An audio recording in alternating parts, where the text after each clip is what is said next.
À l'aube sahélienne, 2 chiffres ont brisé le silence, déclenchant une onde qui a parcouru villages, champs et consciences, bien au-delà des prévisions ordinaires.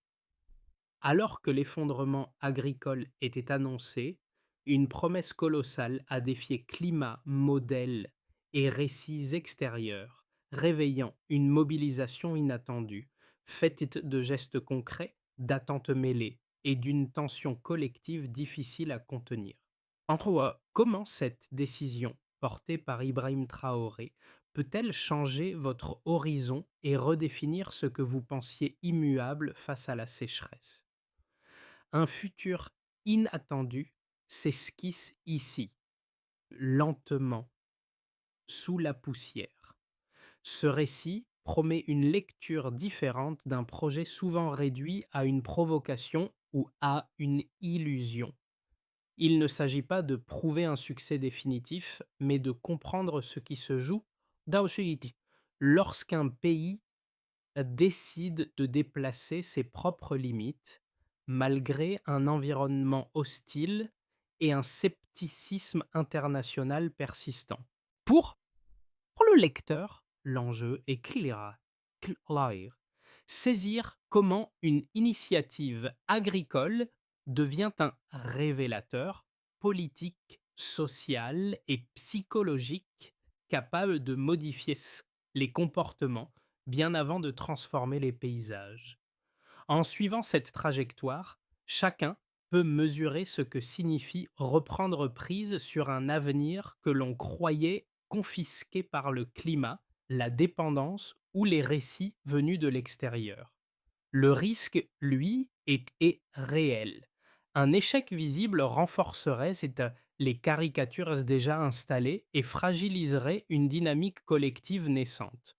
À l'inverse, même des avancées partielles peuvent en produire des effets pratiques durables sur la confiance, la cohésion et la perception de soi. C'est dans cette zone de tension entre promesse et vulnérabilité que l'initiative portée par Ibrahim Traoré prend tout son sens, non comme certitude, mais comme pari à assumer sur la capacité d'un peuple à agir. En quelques semaines seulement, des milliers de volontaires mais ont afflué chaque jour vers des terres que beaucoup jugeaient perdues. Ce chiffre d'ordre de grandeur, plus que son exactitude, révèle une rupture nette entre les prévisions extérieures et la dynamique intérieure déclenchée par l'initiative. Pour comprendre ce basculement, il faut revenir au contexte dans lequel la déclaration initiale a émergé. Le Burkina Faso était alors souvent décrit depuis l'extérieur comme un pays enfermé dans une équation climatique défavorable, sécheresse persistante, sols appauvris, dépendance structurelle aux importations. Dans ce cadre, l'annonce d'un projet agricole aussi ambitieux semblait contredire toutes les grilles de lecture dominantes. Pourtant, c'est précisément ce contraste qui s'agit comme un catalyseur. La parole portée par Ibrahim Traoré n'a pas seulement introduit un objectif agricole, elle a ouvert un espace symbolique nouveau. Là où le récit dominant parlait de limites infranchissables, le discours officiel évoquait l'expérimentation, le droit à l'essai et l'acceptation de l'échec comme étape. Cette nuance a compté. Elle a permis à de nombreux citoyens de s'engager sans attendre une garantie de réussite, mais avec la conviction que l'inaction n'était plus une option. Le contexte social a amplifié ce mouvement. Une jeunesse confrontée à l'exil comme horizon par défaut, des communautés rurales habituées à avoir leurs efforts minimisés et une armée déjà mobilisée sur plusieurs fronts ont trouvé dans ce projet un point de convergence inattendu. Les gestes étaient creusés, arrosés, protégés. Leur accumulation, en revanche, produisait un effet visible. Cette mobilisation rapide a surpris parce qu'elle contredisait l'image d'un pays résigné. Elle montrait que, même avant toute transformation mesurable des terres, un changement s'opérait déjà ailleurs, dans la manière dont les habitants percevaient leur capacité collective à tenter l'improbable. C'est cette reconfiguration intérieure, souvent absente des analyses, qui constitue le premier résultat tangible du projet. Très tôt, le projet a cessé d'être une abstraction nationale pour prendre un visage humain. Dans plusieurs villages, des figures ordinaires automèdes sont devenues des repères assez silencieux, incarnant une transformation encore fragile mais déjà perceptible. Leur rôle n'était pas de diriger, mais de montrer par des gestes répétés que l'engagement collectif pouvait survivre aux premières désillusions. Parmi ces visages, celui d'une mère rurale filmée par la télévision nationale a marqué les esprits.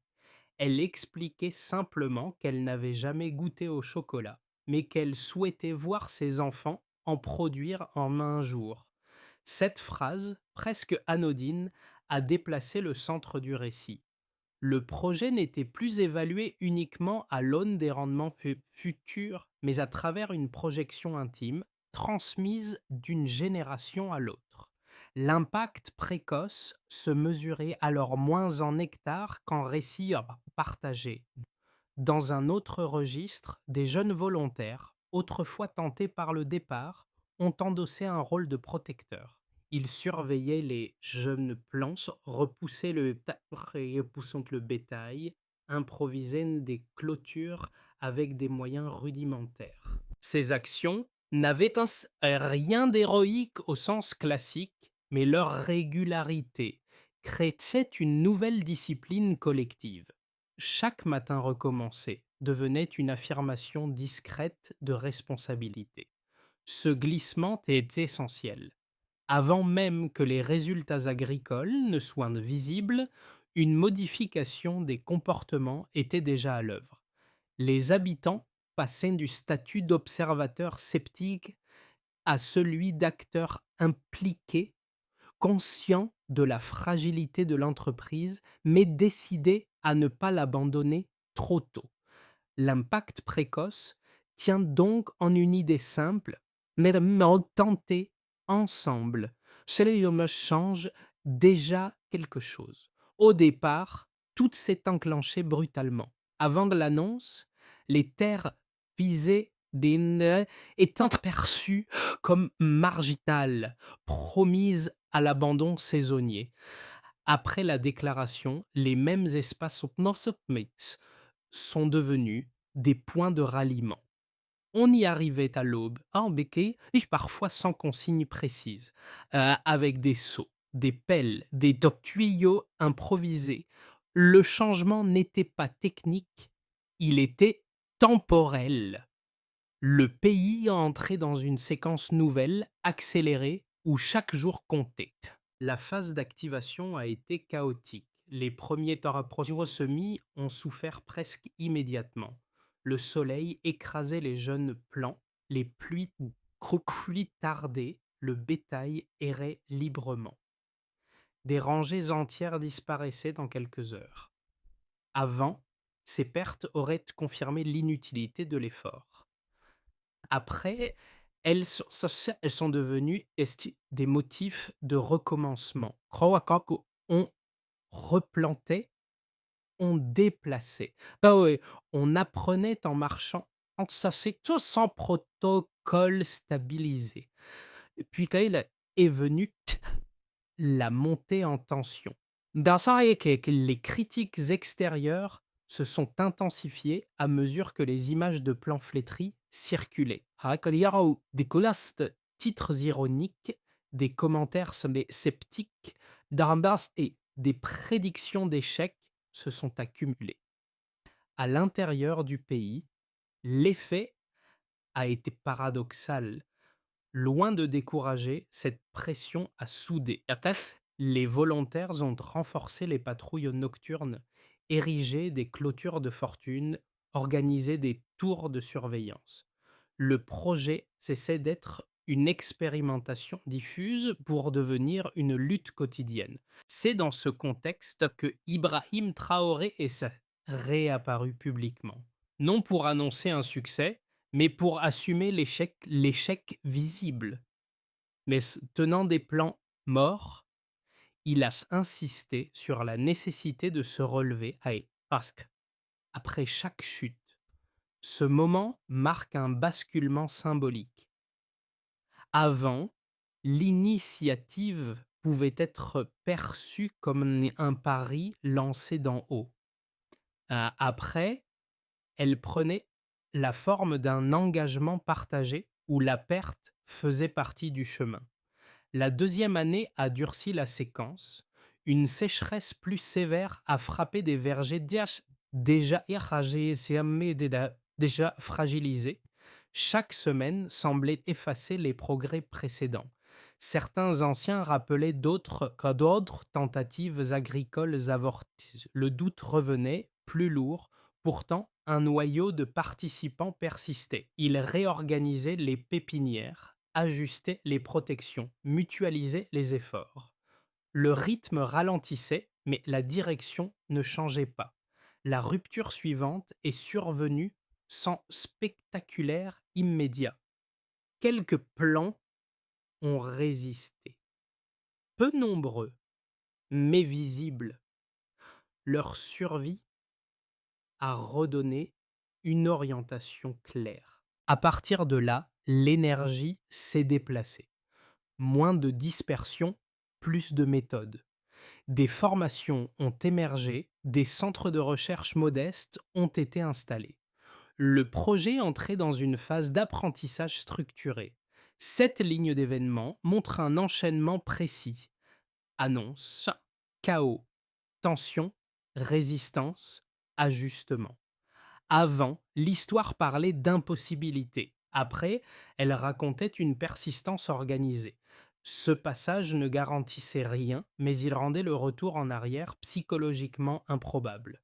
Au moment où l'initiative entre dans sa phase d'évaluation, un premier repère s'impose. La mobilisation humaine a été massive et constante. Dès les premières étapes, des milliers de volontaires affluaient chaque jour, un volume inhabituel pour un projet agricole lancé dans un environnement sahélien. La donnée la plus significative n'est pas le chiffre exact, mais sa régularité dans le temps, malgré les pertes répétées et les conditions extrêmes. Autrement dit, une constance de participation indique un engagement social durable, pas un simple effet d'annonce. Un deuxième repère concerne l'évolution des terres sur un cycle de 3 ans. La première année a été marquée par une mortalité élevée des œufs. La deuxième a aggravé cette tendance sous l'effet d'une sécheresse plus sévère. Pourtant, à la troisième année, des centaines de vergers montraient une reprise visible, avec des zones où le vert réapparaissait durablement. On le comprend alors ainsi. Le passage de perte quasi totale à des poches de survie stables signale une adaptation progressive plutôt qu'un effondrement continu. Le troisième repère touche à l'émergence industrielle. À la fin de la troisième année, l'ouverture d'une première unité locale de transformation à Bobo-Dioulasso a marqué un seuil stratégique. Une ligne de production, même modeste, devenait opérationnelle, suivie plus tard par une seconde unité dans la capitale. Et cela dit une chose simple. L'existence d'une transformation locale indique que le projet dépasse le stade agricole pour entrer dans une logique de chaîne de valeur. Pris ensemble, ces trois indicateurs, flux, humain constant, Survie progressive des vergers, premières infrastructures industrielles dessinent un mouvement mesurable. Ils ne prouvent pas un succès garanti, mais ils invalident l'hypothèse d'un simple mirage. Dans cette lecture, Ibrahim Traoré n'apparaît pas comme le garant d'un résultat, mais comme le point de cohérence d'une trajectoire devenue observable. De critiques Ger leur ont structuré le discours international autour du projet. La première, d'ordre climatique, affirme que les conditions sahéliennes rendent toute culture exigeante et pas vouée à l'échec. Selon cette lecture, l'irrégularité des pluies, la chaleur extrême et l'appauvrissement des sols constituent des contraintes ou aussi contraintes systémiques impossibles à contourner à l'échelle nationale. Les images de plants brûlés et de vergers décimés ont été mobilisées comme preuve visuelle d'une erreur initiale de diagnostic. Et il y a la seconde critique, c'était plus politique. Elle soutient que le pays détournerait ses ressources humaines et symboliques d'enjeux jugés plus urgents en investissant dans une opération perçue comme démonstrative. Dans cette perspective, le projet relèverait davantage de la mise en étiquette que d'une stratégie de développement, avec le risque d'épuiser l'énergie collective sans retour concret. Les pertes répétées, elles seraient alors interprétées comme le signe d'un coût d'opportunité trop élevé. Ces deux arguments méritent d'être pris au sérieux. Les contraintes climatiques sont réelles et la mobilisation humaine n'est pas infinie. Pourtant, l'évolution observée à l'intérieur du pays nuance ces lectures. Sur le plan climatique, le fait que certains plants aient survécu à plusieurs cycles de sécheresse, même en nombre limité, introduit une donnée nouvelle. La survie partielle ne signifie pas victoire, mais elle invalide l'idée d'une impossibilité absolue. Elle ouvre un espace d'apprentissage où techniques de protection, irrigation rudimentaire et sélection progressive modifient les résultats dans le temps. Sur le plan politique, et social, la mobilisation ne s'est pas traduite par une dispersion des forces, mais par une recomposition. Des jeunes revenus vers les villages, des femmes engagées dans les pépinières, des équipes organisées pour la surveillance ont créé des routines collectives durables. Cette structuration progressive contredit l'hypothèse d'un simple emballement symbolique sans la réponse la plus solide au Stillman ne réside donc pas dans une promesse de rendement futur, mais dans l'observation d'un processus. Le projet n'a pas annulé les contraintes, il les a rendues visibles et travaillables. Et c'est cette transformation du rapport à l'échec et à l'effort plus que les résultats immédiats qui fragilisent les critiques les plus catégoriques. Et puis, un seuil vient d'être franchi. Ce basculement, ne s'est pas produit dans les champs, mais dans un espace inattendu, celui de la transformation, lorsque la première unité locale de traitement du cacao a ouvert ses portes à Bobo Dioulasso, le projet a changé de statut. Jusqu'alors, l'initiative était perçue comme une lutte contre la nature, incertaine et exposée. À partir de ce moment, elle devenait une chaîne de valeur, même embryonnaire, reliant efforts agricoles et résultats tangibles. La scène était modeste. Ah, mais des machines simples, des volumes limités, des travailleurs encore hésitants. Pourtant, Ce cadre réduisait à néant l'argument selon lequel le projet resterait purement symbolique. Transformer localement signifiait retenir une partie de la valeur, mais surtout prouver que l'ensemble du cycle pouvait être pensé sur place, sans dépendre entièrement de l'extérieur. La présence d'Ibrahim Traoré, tenant un produit issu de cette première transformation, a renforcé la portée du moment. Il ne s'agissait plus d'un discours sur l'avenir, mais d'un objet présent, imparfait, mais réel. Ce geste a déplacé le regard, y compris chez certains observateurs sceptiques, contraints de reconnaître que le projet avait dépassé le stade de la provocation. À ce point médian, le récit s'est inversé. La question n'était plus de savoir si l'idée était possible, mais jusqu'où elle pouvait aller. Les effets du projet ont commencé à se matérialiser de manière inégale selon les groupes sociaux et les positions occupées dans la société. Cette différenciation est essentielle pour comprendre la portée réelle de la transformation en cours, au-delà des symboles. Pour les agriculteurs, l'impact s'est d'abord traduit par un changement de perspective. Habitués à des cultures de subsistance faiblement rémunératrices, beaucoup ont découvert un horizon économique nouveau, même incertain. Les jeunes vergers n'offraient aucune garantie immédiate, mais ils introduisaient une logique peut-être différente. Et c'est celle de l'investissement de le temps, les tâches partagées, arroser, protéger, replanter, ont renforcé des formes de coopération locale. Dans plusieurs villages, cette organisation collective a remplacé une résignation ancienne face à la sécheresse par une discipline quotidienne, structurée autour de la survie des plants. Pour les petites entreprises et les acteurs économiques locaux, l'ouverture des premières unités de transformation a créé un espace inédit.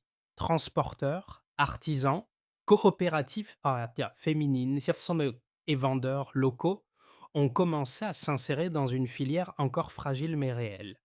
Même avec des volumes modestes, la transformation locale a rompu avec une dépendance historique à l'importation de produits transformés. Cette étape n'a pas généré une prospérité immédiate, mais elle a installé un point d'ancrage économique autour duquel des initiatives annexes ont commencé à émerger.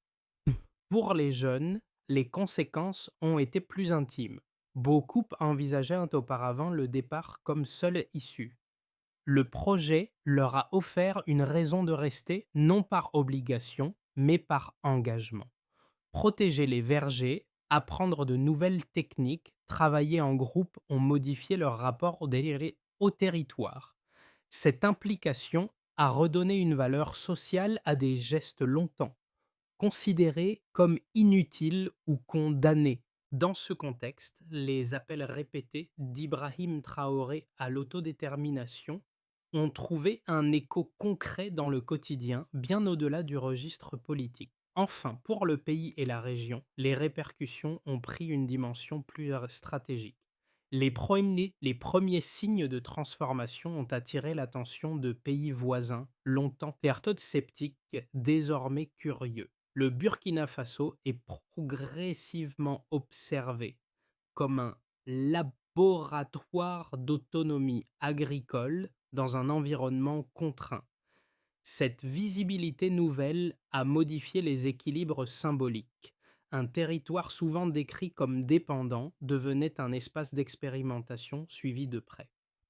Ces conséquences, prises ensemble, dessinent une mutation encore fragile mais déjà structurante. Chaque groupe n'en perçoit qu'une facette, mais toutes convergent vers un même mouvement, celui d'un pays qui transforme une initiative improbable en trajectoire collective observable. À ce stade, le projet est engagé, mais son devenir reste ouvert. Les 12 prochains mois constituent une zone décisive où plusieurs trajectoires peuvent coexister sans certitude ni prédiction chiffrée. Trois scénarios permettent d'en éclairer les possibles. Dans un scénario de base marqué par la continuité sous contrainte, les conditions resteraient difficiles mais stables. Si les pluies demeurent irrégulières sans s'effondrer totalement, alors les vergers déjà résistants pourraient maintenir leur progression lente. Les équipes locales, désormais mieux coordonnées, continueraient à protéger les plants et à limiter les pertes. La production resterait modeste mais suffisante pour alimenter les unités de transformation existantes. Dans cette trajectoire, le projet ne s'étend pas rapidement, mais il s'enracine. Dans un scénario plus favorable, une amélioration relative des conditions climatiques et organisationnelles changerait l'échelle. Si certaines techniques d'irrigation expérimentées se diffusent et si les formations locales gagnent en efficacité, alors de nouvelles zones pourraient être intégrées. Les coopératives féminines et les petits ateliers augmenteraient progressivement leur capacité. Cette dynamique renforcerait la crédibilité du pays, consolidant la vision défendue par Ibrahim Traoré autour d'une autonomie construite pas à pas. À l'inverse, un scénario de tension accrue reste possible. Si une nouvelle sécheresse sévère survient, ou si des pressions extérieures se renforcent, une partie des acquis pourrait être fragilisée. Les vergers les plus récents seraient les premiers touchés, obligeant à recentrer les efforts sur les noyaux les plus solides. Ce scénario n'annulerait pas le projet, mais testerait la capacité collective à absorber un choc supplémentaire. C'est sur que trois trajectoires ne s'excluent pas. Elle rappelle qu'un projet né dans l'incertitude progresse toujours sous condition. L'enjeu central n'est pas de choisir un futur idéal, mais de rester capable d'agir dans chacun de ces cadres possibles. À ce point du récit, le projet cesse d'être seulement une expérience nationale pour entrer dans une zone plus personnelle, celle où chacun peut mesurer ce qu'il lui renvoie. Pour de nombreux habitants du Burkina Faso, l'histoire du cacao s'est progressivement mêlée à leur propre trajectoire, à leurs peurs comme et à leurs attentes. Les, les vergers, genre ça verger fragile, ne représentent pas seulement un espoir économique. Ils incarnent la possibilité de ne plus subir entièrement un destin présenté comme figé. Pour les familles rurales, cette résonance, elle est quotidienne.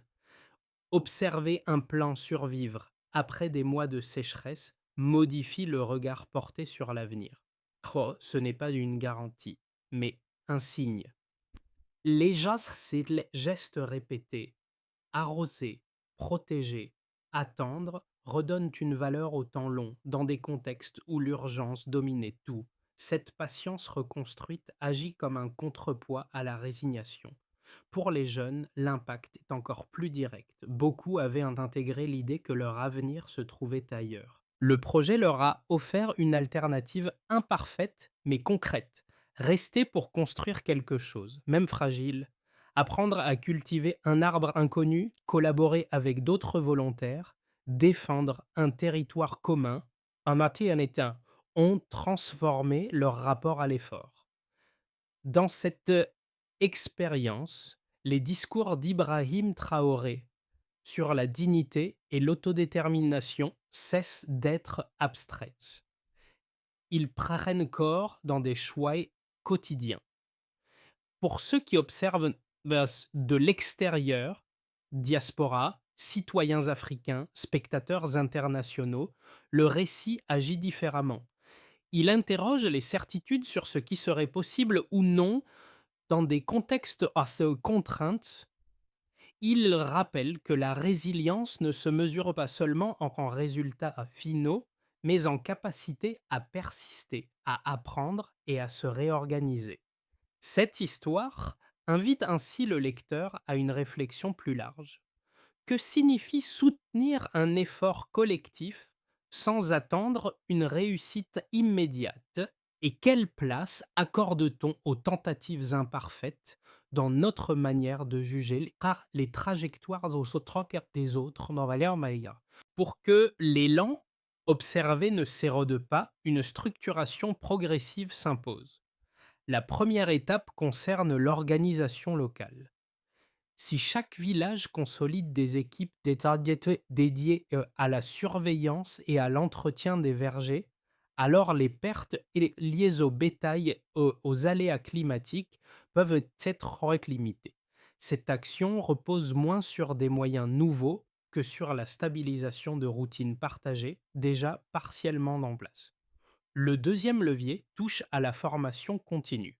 Les centres apparus au fil du projet doivent renforcer la transmission de savoirs pratiques, irrigation adaptée, protection des sols, gestion des pépinières. Si ces compétences se diffusent de manière homogène, alors les erreurs des premières années deviennent des références utiles plutôt que des stigmates. Cette montée en compétences collectives constitue un socle indispensable à toute consolidation. Et un troisième axe concerne la transformation et la coordination industrielle.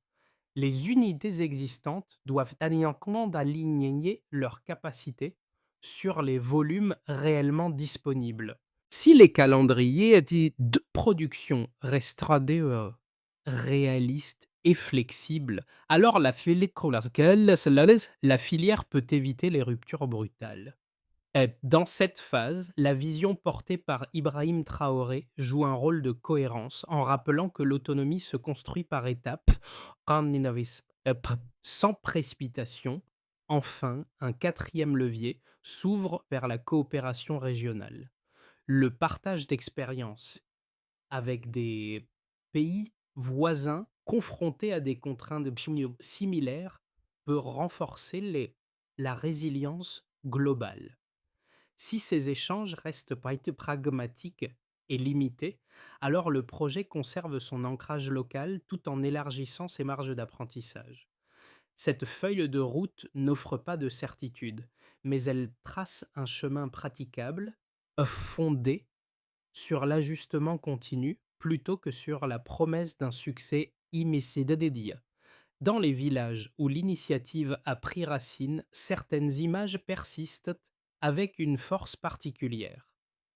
Celle de cette mère qui expliquait n'avoir jamais goûté au chocolat, mais vouloir que ses enfants puissent un jour en produire, continue de circuler comme un repère affectif.